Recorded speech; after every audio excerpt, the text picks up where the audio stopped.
नाज़रीन, आप देखेंगे ड्रामा सीरियल इश्क तुमसे हुआ कि अगली एपिसोड बहुत होने वाली है इंटरेस्टिंग। आप देखेंगे कि नौशी घर से भाग चुकी है। अब घर वालों को पता चल चुका है कि नौशी भाग गई है और इधर बुशरा बेगम बहुत रोती है और कहती है कि तुमने अच्छा नहीं किया नौशी मेरे साथ, क्योंकि तुमने हमें धोखे में रखा और हम तो यही समझ रहे थे ना कि तुम हमसे प्यार करती हो और हमारी बातें मान रही हो। अगर हमें पता होता कि तुम ये झूठ बोल रही हो तो मैं कभी भी तुम्हें इतनी आज़ादी ना देती। इस पर आगे से अमर कहता है कि बस करें अम्मा, ये सब कुछ आपका किया धरा है, आप ही उसे लाडों पे पालते। अगर इतने लाड ना दिए होते तो ये का आपको दिन देखना ना पड़ता। इस पर उसकी माँ कहती है हाँ मैं से कह रही हूँ, ये मेरी ही गलतियाँ हैं। और दूसरी तरफ से देख से अभी कहते हैं अच्छा बस करो ये सब बातें और ढूंढो कि वो कहाँ जा सकती है। तो इस पर अमर कहता है कि पता नहीं वो कहाँ गई। इधर आप देखेंगे कि आप देखेंगे कि नौशी जिस लड़के के भाग कर गई थी वो भी उसने भी उसे आगे से धोखा दे दिया। इससे सारा सामान लेकर लूट कर फरार हो जाएगा और ये अकेली सड़क पर खड़े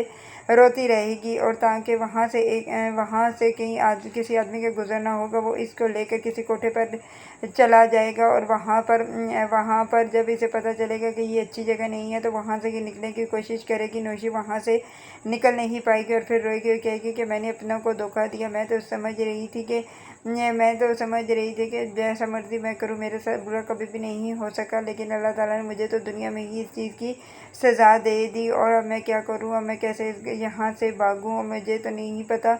ये सब को नौशी सोच रही थी क्योंकि नौशी ने तो अपने बॉयफ्रेंड ने को सबको बताया तो वो तो वैसे भी इसके सारा को लेकर उड़ गया। इधर आप देखेंगे कि नौशी बाहर निकलने की बहुत कोशिश करती है लेकिन वो नहीं निकल सकती। इधर आप देखेंगे कि बुशरा बेगम अपने बेटे को कहती है कि हम चलो आओ हम जाकर रिपोर्ट लिखवा के आते हैं, क्योंकि और वहाँ जब ख़ानदान वालों को ये चीज़ पता चलेगी कि नौशी भागी है तो कितनी बेइज्जती होगी। तो इस पर आगे से सदीक साहब कहते हैं ये सब तुम्हारी तरबियत, अगर तुमने तरबियत अच्छी की होती तो ये दिन ना देखना पड़ता। और क्योंकि अगर अब बेइज्जती होती है तो बेशक हो। दूसरी तरफ अब ये भी देखेंगे कि गुल भी बहुत परेशान होती है क्योंकि जब से अमर ने उसे कहा था कि तुम असद के कपड़े पैक करके रखो, जिस वजह से अब गुल बहुत ही डिस्टर्ब हुई भी है और जिसकी वजह से अब अमर को कहती है कि मैं कभी भी अपना बेटा नफीस को नहीं दूंगी क्योंकि नफीस के पास ये नहीं रह सकता, क्योंकि इसे वहाँ पर इसकी कोई केयर करने वाला कोई नहीं है। इस पर आगे से अमर कहता है कि बस करो गुल, तुम पागल तो नहीं होगी, तुम कैसे दो बच्चों को संभालोगे, उसका बाप है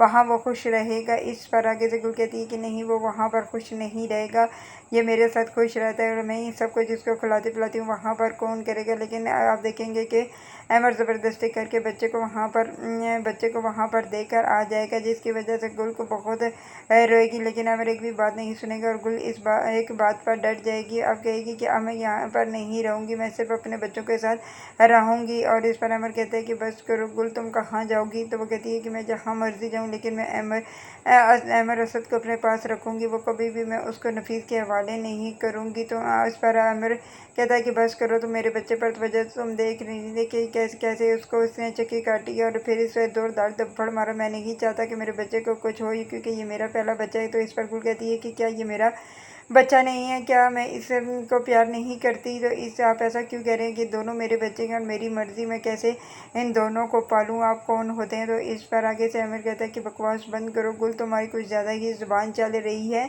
जो मैं कह रहा हूँ वो हो करो, लेकिन तुम कुछ भी नहीं करती। इधर बुशरा बेगम बैठी होती, बुशरा बेगम कहती है कि गुल पहले हमारे लिए परेशानियाँ कम हैं कि अब तुम भी यही चीज़ शुरू कर दी है। इस पर वो कहती है कि खाला जान मैंने ऐसा कुछ भी नहीं कहा, मैंने सिर्फ यही कहा कि मेरा बेटा असद अब नहीं यहाँ से कहीं भी नहीं जाएगा, अगर कहीं जाएगा तो वो मेरे साथ जाएगा, इसके अलावा वो कहीं भी नहीं जाएगा। अगर आप लोगों को मेरी वीडियो अच्छी लगी तो प्लीज़ लाइक शेयर